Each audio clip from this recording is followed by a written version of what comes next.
Bonjour à tous. Aujourd'hui, l'Écomusée vous propose une nouvelle formule pour présenter les artistes. Aujourd'hui, nous avons le plaisir d'accueillir L'Oxtensil, un artiste qui manie le pochoir avec une précision et une créativité impressionnante. Ses œuvres interpellent, racontent des histoires et habillent nos rues avec une énergie unique. Locke, bienvenue. Parle-nous de ton parcours. Comment es-tu venu à être cet artiste qui est spécialisé dans le pochoir? Bonjour, je suis L'Oxtensil, pochoiriste pour passion. Alors, mes débuts, je suis grandi en Italie, ma terre d'origine, et j'ai déménagé en France, dans la banlieue parisienne, il y a un peu plus d'une décennie. Pour la précision, je vis dans la Sardaigne, terre très connue pour ses traditionnelles peintures murales. Certaines villes sont des musées à ciel ouvert. Peinture qui à l'origine était créée à partir des années 60 par des anarchistes comme outil de résistance, parlant des luttes et des luttes locales, de vie quotidienne. Donc j'ai toujours fait partie de l'art a toujours fait partie de ma vie. En étant gamin, j'ai gribouillé dans des tags, des graffitis dans les cahiers, agendas et quelquefois sur des murs, mais ça, on ne peut pas le dire. Mais donc, si on vient à la passion pour le pochoir, elle est arrivée beaucoup plus de temps après, qui coïncide avec ma venue en France. Et c'est arrivé par tout hasard. Un jour, je me promenais tranquillement quand dans un coin de rue, j'ai croisé un pochoir sur un mur, très très simple, un monocouche, d'une fille qui est vue de dos.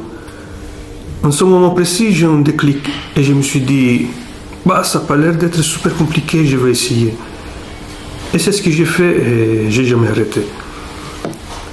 Au début, j'ai commencé à me documenter sur Internet, voir des tutos, des documentaires, comment découper, comment pulvériser. Et c'est là que j'ai découvert l'univers de Banksy, Black Rat. Et c'est pour ça que mes premiers pochoirs ressemblaient beaucoup à ces artistes, c'est-à-dire 2-3 couches max. Puis j'ai découvert d'autres artistes qui créent des pochoirs multilayers comme l'Organix ou Neil Westergaard, qui poussaient le pochoir plus loin, avec plus de couches. Et c'est là que j'ai compris que plus on ajoutait des couches, et plus l'image c'était réaliste. Et pendant ce temps, ma technique de découpe s'affinait. Comment es-tu arrivé à définir un petit peu ton style par rapport à ta sensibilité et quelle inspiration as-tu travaillé un petit peu pour venir à arriver à cette figuration qui est très très très précise, à la limite photographique de cet univers que tu as dans ta tête. Comment es-tu arrivé à cette technique et à mettre sur les œuvres toute cette figuration et toute cette poésie que tu exprimes maintenant? Alors pour ça, il y a eu plusieurs étapes, disons. Au début, c'était des pochoirs simples, c'était plutôt des personnages publics, des icônes de la musique, de la télé. Et ça, c'est peut-être parce que j'étais plus concentré sur le développement de la découpe. Du coup, je ne pensais pas trop à les sujets. Et puis, quand je suis arrivé à un certain niveau de découpe, j'ai commencé à développer l'image en soi du tableau et c'est là qu'on est arrivé à les filles dans des paysages un peu oniriques. Et puis il y a eu un moment dans ma vie où j'ai fait un choix très important, que je suis devenu végan. Et c'est là que même dans mes tableaux, ça s'est enrichi de nature, des animaux. Et voilà, c'est là qu'on est arrivé aujourd'hui. Donc maintenant, c'est vrai que tu as beaucoup de sujets féminins qui sont qui côtoient la nature. Tu les travailles avec des animaux, tu les travailles avec beaucoup de végétaux autour. Et moi, je voudrais savoir comment tu arrives à générer cet univers. Quelle est la technique que tu emploies pour cerner cette intention de poésie? Comment travailles-tu? Tu dessines, tu t'inspires d'images, comment arrives-tu à générer ces images au départ, à la base? Comment tu fais, quoi? Alors, à la base, j'ai déjà une idée dans ma tête de ce que je veux.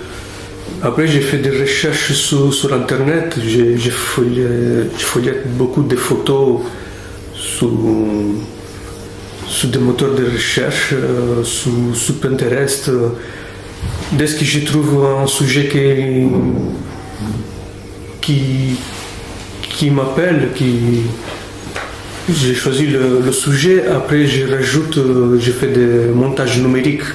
Je rajoute des fleurs, des feuilles, des animaux, jusqu'à voir vraiment ce que j'avais dans ma tête. Cerner le sujet de la pièce que tu vas faire. Donc tu as des documents et tout ça.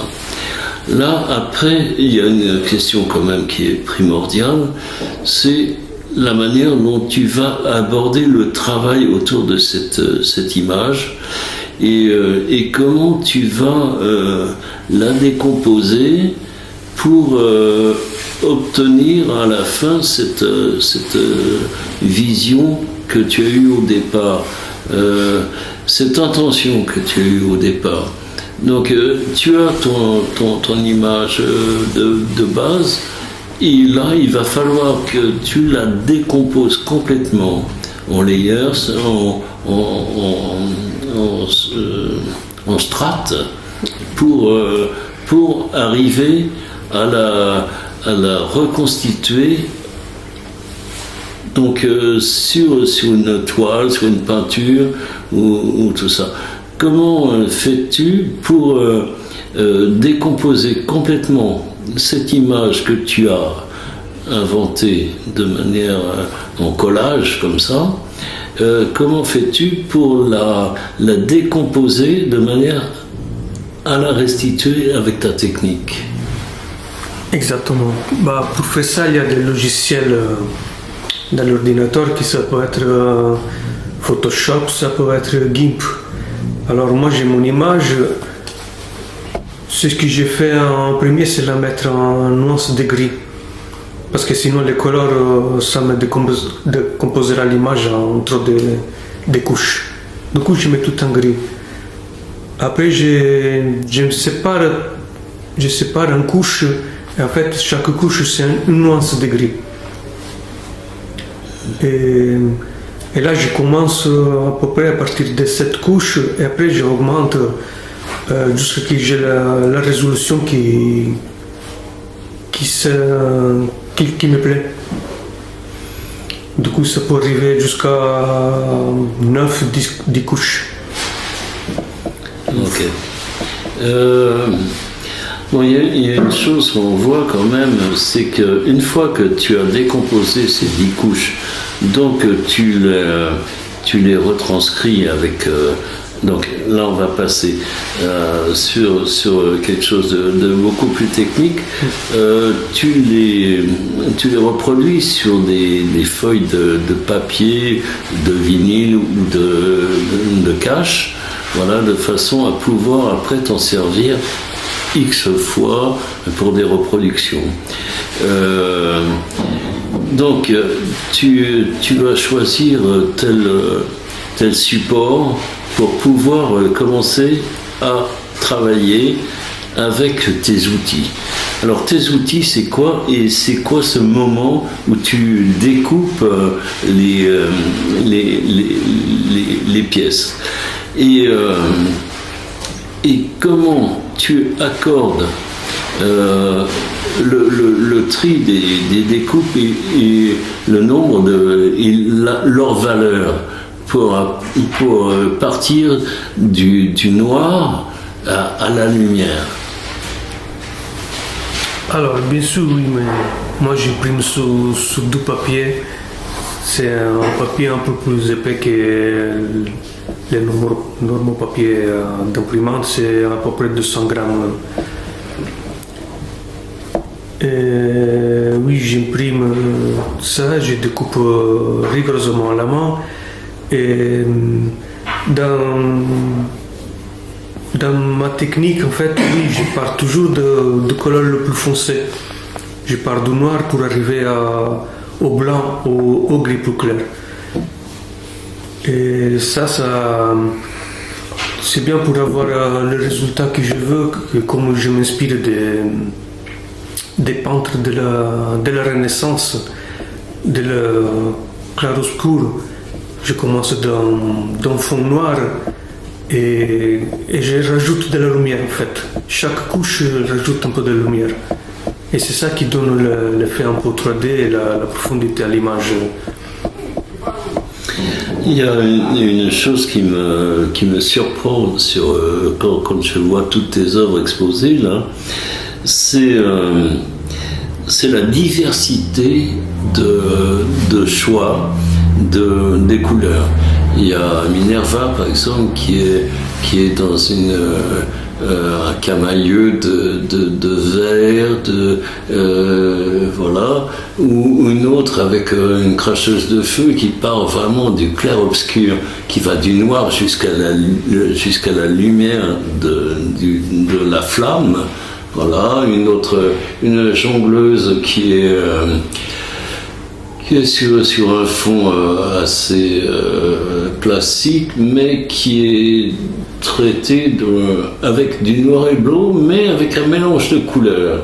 À côté, il y a ce gris-là, avec un poulpe qui est en gris et en rose. Tu changes systématiquement d'univers colorimétrique, de couleurs différentes, d'ambiances différentes. Comment fais-tu pour... tu n'as pas sur toutes tes toiles, alors que tes toiles sont traitées dans un ensemble de formes qui sont très très très belles, mais qui sont toutes avec une sorte d'univers différent au niveau de la couleur. Alors, partons du principe que les couleurs sont à peu près les mêmes. En fait, disons que j'ai une échelle de rouge. Les nuances de rouge, c'est toujours les mêmes. Les nuances de vert, c'est toujours les mêmes. J'ai pas 1000 bombes chez moi, disons ça. Mais à part ça, quand j'ai fait un tableau, j'ai fait plusieurs essais. Et du coup, je joue un peu avec les couleurs. Et en fait, c'est le tableau qui me demande les couleurs. C'est pas moi qui choisis. Je choisis le meilleur, en fait. C'est super. Ouais. Donc, en fait, ces univers sont absolument fantastiques. Et tout ce process est génial. Donc, il faut savoir que chaque layer, enfin chaque cache, est travaillé avec des outils très précis. Et donc, il n'y a pas le droit à l'erreur sur les découpes des caches. Voilà. Et donc, ce choix a été fait par rapport au procédé que tu nous as dit tout à l'heure. Mais voilà, donc tout ce travail est très, très complexe. Tu dois y passer un temps absolument incroyable. Exactement. Oui, je passe beaucoup de temps. Mais oui, j'ai vite décompté le temps.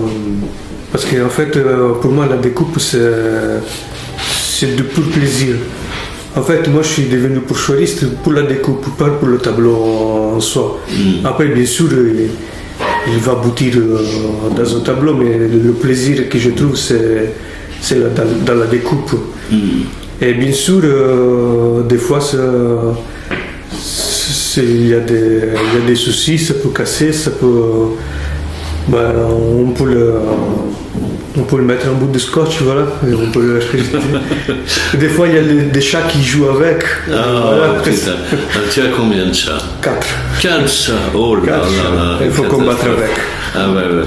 Et moi, dans le temps, j'avais un atelier, j'avais fait un panneau que j'avais mis sur ma table à dessin, interdit aux chats. Mais bon, le problème, c'est qu'ils n'ont jamais compris, ces bestiaux. Et enfin bon, c'est pas grave, il y avait des fois des empreintes de pattes de chat sur mes dessins, mais c'est un autre problème. Ça a amélioré le tableau, peut-être. Voilà, super. Bon, écoute, je crois qu'on a un petit peu fait le tour de ton univers. Est-ce que tu estimes que tu fais partie du street art ou est-ce que tu te positionnes un petit peu sur une autre dimension que le street art? Est-ce que tu as posé beaucoup de choses dans la rue? Est-ce que tu es proche de cet univers ou est-ce que tu estimes que ce travail est plus intimiste et plus fait à la maison ou à l'atelier? Moi, je me sens en plein milieu. Ou alors, je suis pas l'une et je suis pas l'autre. En fait, oui, j'ai posé quelque chose sous les rues, oui, bien sûr. Et je travaille peut-être plus sous des toiles et des supports à la maison. D'accord. Tu t'es lancé dans cette aventure il y a combien de temps? Alors, ça fait un peu plus de 10 ans, 11 je pense pour la précision. 11 ans de pratique oui. pour faire tout ce travail. Comment envisages-tu la suite? Tout à l'heure, tu m'as dit que c'était pas fini, que tu avais encore des progrès à faire. Oui, il y a toujours des progrès, bien sûr.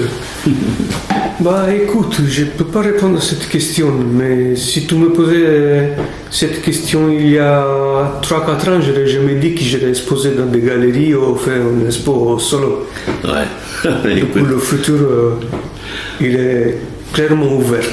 Eh bien, écoute, pour nous, c'était un immense plaisir de te recevoir ici. Et puis de te prêter cette interview qui est le premier d'une grande série puisqu'on va en faire une dizaine avec tous les artistes qu'on a invités pour ce festival Paris Stencil 25. Et voilà, donc Daniele, je te remercie et puis bonne continuation, puis j'espère que tout ça va bien évoluer encore et que tu vas faire énormément d'expositions et voilà. Eh bien écoute, je te remercie et puis tu sais que tu es toujours le bienvenu à l'Écomusée. Merci beaucoup, le plaisir est partagé.